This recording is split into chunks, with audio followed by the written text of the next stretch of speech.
It's great. If it didn't kill you, it'd be the best habit in the world. Every year, 1.3 million American teenagers start smoking. That's more than 3,000 per day. In this video, we're going to explore the opinions of teenagers about tobacco and the influences on them, and ultimately, what can be done in the future to affect their attitude and behavior.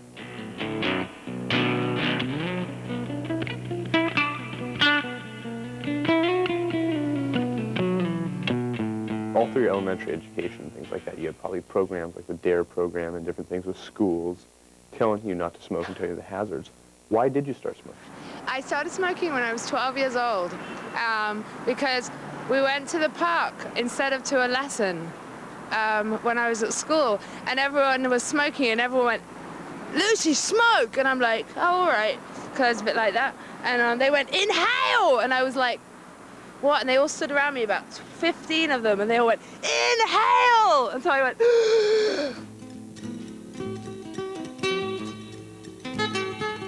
Nah, no peer pressure for me. Nobody's gonna tell me what to do. I do my own thing. You know, peer pressure is just for, I guess, you know, not for me though. I'm not the type that worry about peer pressure. I'm not the type that worries about peer pressure because no one can pressure me to doing what I don't want to do. How about you? Yeah, peer pressure is something that goes on every day. And so, you know, you just got to avoid it and, you know, be yourself. Peer pressure. Yeah, all my friends, I was like hanging out with the older crowd and all my friends were smoking and I thought I was, you know, should be cool and start smoking. And so I did. And now look where I'm at. And it sucks. Basically, it really does suck. I hate it. It's not good. Not good at all. I know a lot of friends that smoke too. And, you know, some of them ask you to smoke with them. But, you know, that's my choice and I've decided not to do it. So, I mean, they're still my friends, but they smoke and I don't. That's the difference.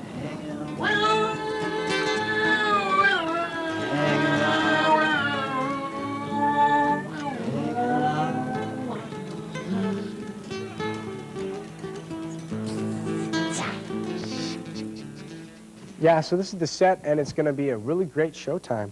Really? Do you want a cigarette? No, it's okay. I don't smoke. You don't smoke? No. Have you ever tried? No? You should. They taste bad. Actually, they taste good. They're kind of an acquired taste. Really? Yeah. Well, how long have you been smoking? 2 years. Don't they cause cancer? Well, I've been smoking for years, and I don't have it. Oh, okay.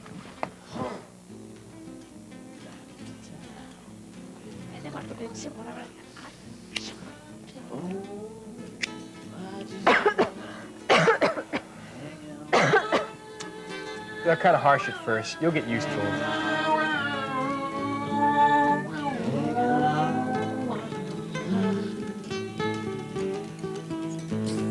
Briefly, why do you smoke? Why do you occasionally smoke? Well, every once in a while, me and my dad like to have a cigar every now and then, sit out on the porch, just kind of shoot the breeze. You do it with your father because it's a bonding time. Yeah, you can describe it as a bonding.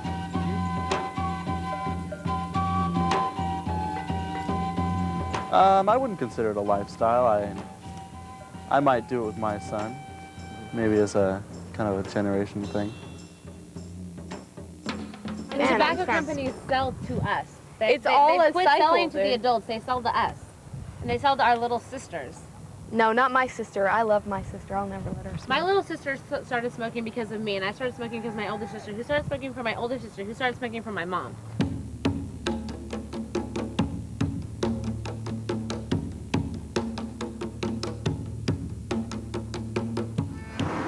I don't think it's good to smoke because I've seen a lot of my family members die of cancer, and I just don't want to waste my money in that type of stuff. My mom, she tries to stop him because she's concerned about his health, about him dying younger and stuff, so I'm concerned, but there's nothing I could do about it. That's his decision, so I can't stop him from doing it. It makes me feel like bad, but you know, you hear that? I never heard that before. Hold on. tell me a little bit more, Alex, about how you feel bad about it. What do you feel? Because it's just like, there's no respect for what, she's asking. But I mean, I respect what she's asking. I do listen to what people tell me not to smoke, and I always think about it, And I don't want to just make it seem like she don't have no say what I do, Because she does have to say what I do, because she's my girlfriend. And I respect her.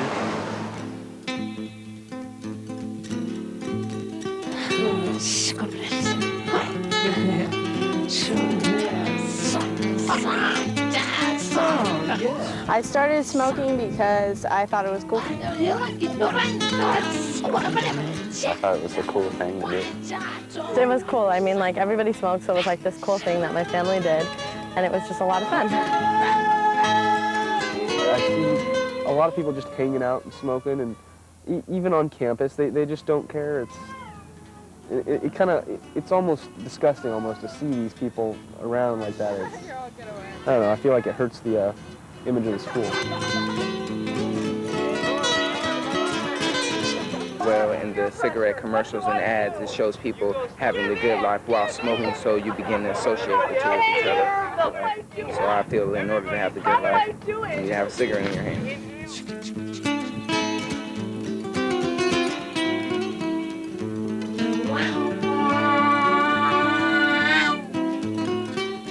You talk about the effects and you enjoy the effects. What are the effects that you like? And what are the effects you don't like? It was good. I like smoking. I like inhaling. I like inhaling smoke. Calms you down. Yeah, even though nicotine's a stimulant, which is sort of weird. I think it's that you're, like, the habit of the actual smoking process is yielded once you actually begin to smoke, and that calms you down because you're doing what you really wanted to do. It has its uses, smoking. Also, it's a really good social tool. It's a social lubricant. That's the best thing. The thing I would miss most about smoking is the friends you make by smoking. Like, you're in a place where there's no smoking, and then you go outside and you smoke, and you meet all the other people who smoke, who are in that place, and you all sit around. But then you don't meet the non-smokers. So, but you can meet them at the loop. But you can meet them. You met them in the other has room. to take a piss. But you do miss out on the no-smokers. But nobody comes in and says, do you have an extra piece of toilet paper? So maybe that's it. Maybe smoking means that you don't have to use that much imagination. Whereas if you didn't smoke, in order to make friends, you'd have to use a lot more imagination. So there's something. Yeah.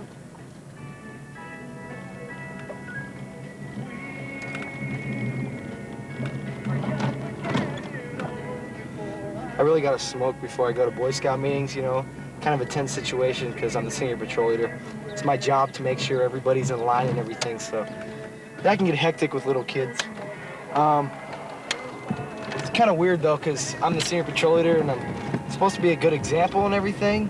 I kind of feel weird about smoking sometimes, but as long as I try not to let the kids see me do it, it's all right. Kids, have a smoking merit badge. No, they don't have any of that. But yeah, fun to get my eagle. It's the top. It's not like I'm a bad person because I smoke or anything. I don't like being sick. I was sick like 10 times a year. Now I'm healthy all the time. So I quit. It gets other people sick or angry, which I don't always mind doing, but I'd like to have a choice in who I get angry, as opposed to just random non-smokers. I can breathe better. I can ride my bike up a hill without having as much trouble, Now, knowing all the health consequences that you've learned in schools and things like that, why do you still smoke? It's mostly because the consequences aren't immediate. They happen in the future, and I don't really see them now, so it really doesn't matter to me.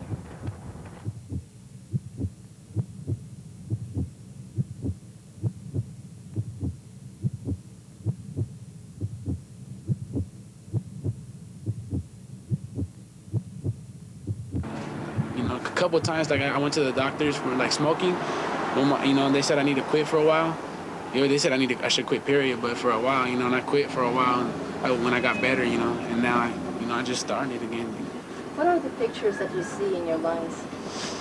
All burnt, lungs are all messed up and just black and stuff. Compared to the healthy lung, you know what I mean. So I don't picture it. I don't want to picture it because I don't even want to think about it,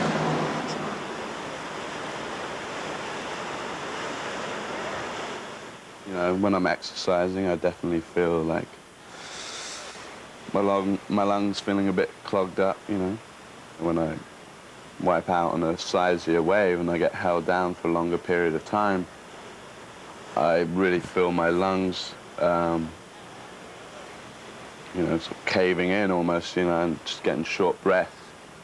And that's kind of scary, you know.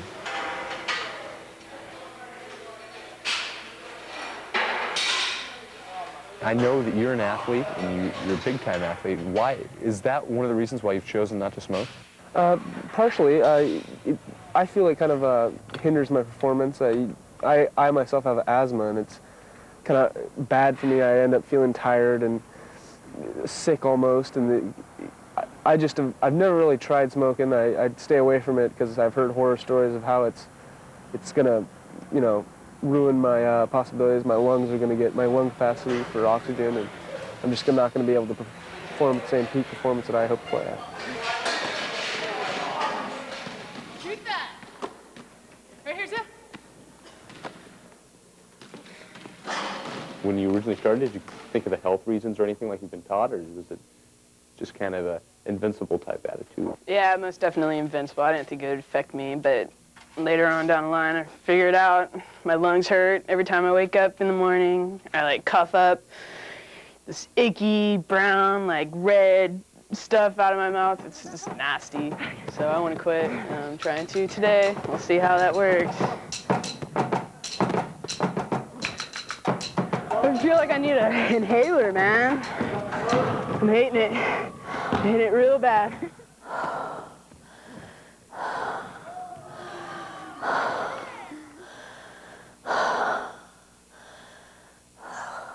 I don't like smoking around people who don't smoke. I feel sorry for them because I remember what it was like when I didn't smoke, and I had to breathe other people's smoke.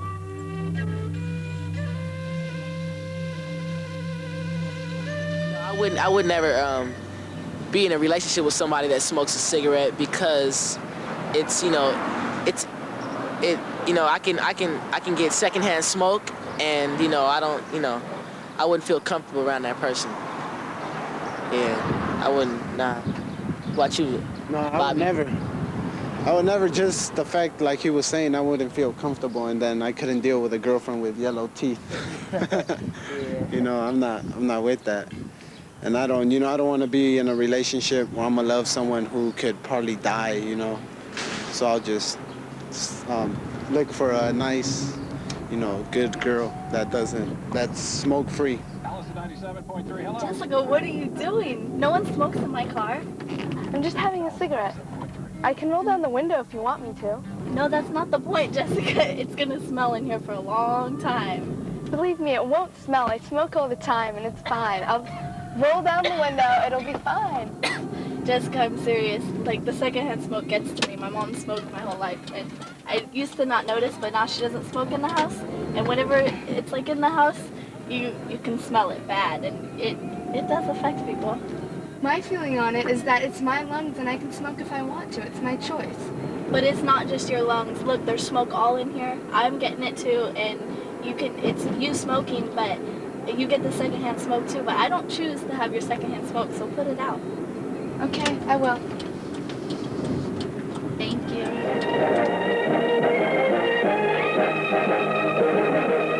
Come to where the flavor is. Come to Marlboro country. Now you say that you're addicted. How do you feel that you're addicted? How does that affect your life? It affects my life because I know that I'm addicted and I have to have a cigarette here and there, but I know I can stop and I will stop.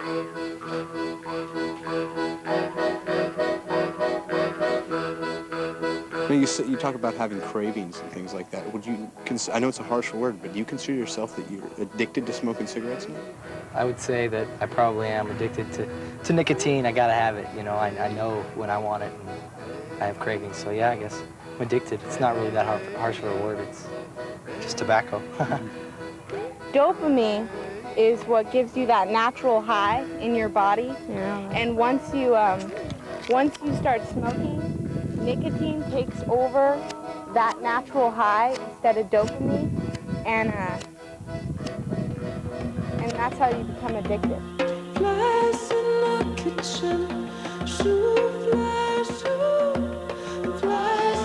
When I found out I was pregnant, I stopped. That was the day I stopped. I said, well, I'm not doing this to my kid. Because I had heard about the commercials and what could happen. I didn't want that to happen to my kid. It's me and my son. Basically, how are you going to stop? I'm going to stop by throwing away all the cigarettes I have soon, very soon. I don't know when, but I will throw the cigarettes away and never hopefully touch them again.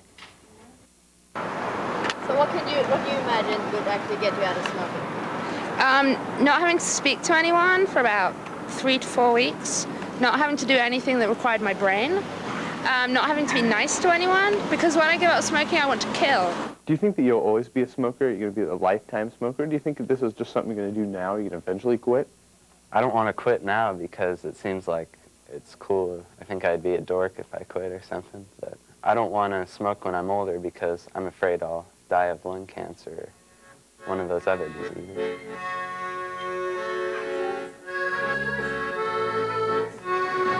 Two of my friends stopped smoking because I had told them that I was pregnant and I didn't want them near me. And they felt like, well, if she's not going to be near me, then we can't be friends no more. So they decided to stop smoking. And I was proud of them for stop smoking.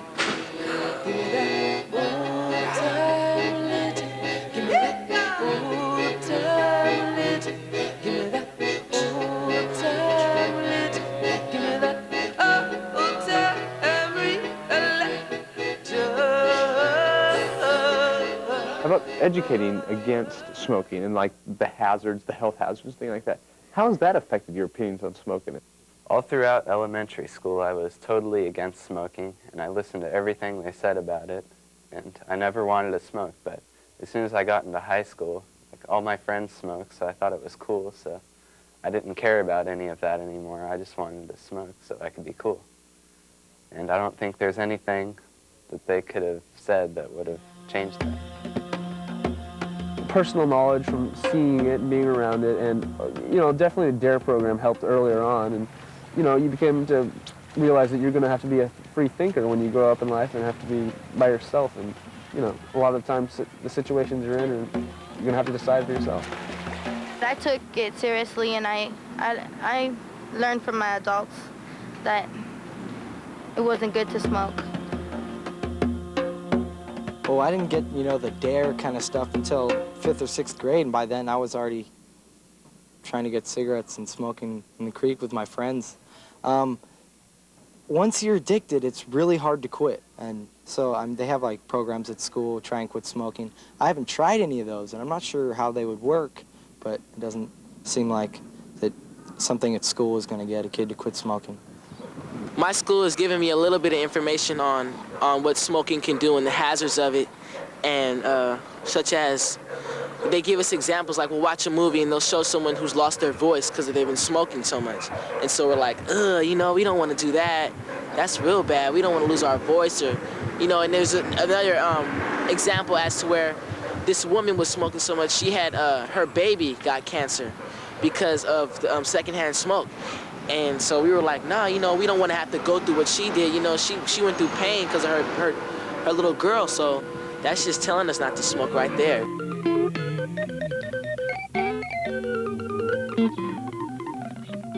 What can educators do now that would really affect the way you feel about smoking? I guess educating kids at a young age, because just let them know that once they're addicted, it's really hard to quit, and to just stress the not starting stronger than anything else, because everybody who smokes is going to die anyways. I think that's a great idea to have teenagers go in a group and see how older elders and younger people how they're dying and what's affecting them and what could happen to them in the future. When 4 people who were dying of emphysema paid a visit to some Concord High School students, their message sunk in. And then they just said, I have to get up at 5:30 in the morning if I want to go somewhere at 8 o'clock. Because I have to start breathing, and get all this stuff out of my throat. And I was like, what? I don't want to end up like that. And it was just it was really scary, I guess. Isaac Hill tried smoking once, but after this visit, which his video production class taped, he knows he'll never touch cigarettes again. The same with Crystal Dennis. them having tubes out of their nose to help them breathe, having their their breathing machines with them, and it was just really sad. And seeing the effects of the medicine on their bodies, you could actually see the effects on it, and it was really sad. Now you guys are around like a little older than 12. You guys are young teens, and have any of you guys tried smoking?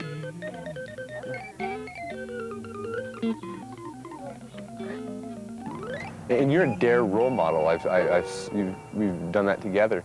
And is that just one little thing that makes you proud that just you've chosen to not to smoke, and that way you can kind of talk to the younger kids and just kind of say to yourself, you say, you know what, I'm a role model essentially. Oh yeah, definitely, dude. I've been selected to help support these other kids and teach them that smoking is going to be bad for you, later on, and probably right now.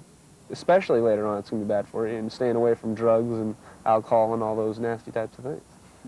If people cared more about smoking, which people really don't. I mean, you walk down the street and you smoke, and it's nothing big, It's like everybody does it now, and they don't look at, maybe they should get a little bit harder on us. I mean, I mean, that would suck for me because I'm a smoker, but if that's what I need to quit, then that's what I need. If that's what it comes to, then that's what it comes to. Yeah.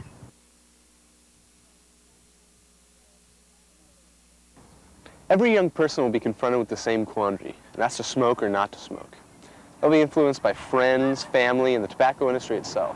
But ultimately, they'll have to make up their own mind. We all know the facts. Tobacco kills, and it seems the role of educators will be to make the warning signs and consequences relevant to the young. The youth needs to be more educated about these things. Not only do they need to hear, no, you don't want to do this, they need to see it in front of them. They need to feel it. They need to know what's going on in that stuff.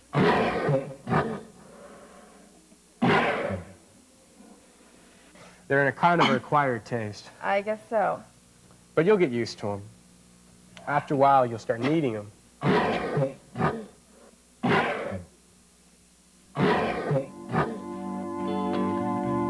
you help me, Daddy? Can you steer me right? When they call my number, will you be the light? Will you hold my hand? Will I be alright? Can you help me, Daddy? Can you steer me right? Always listen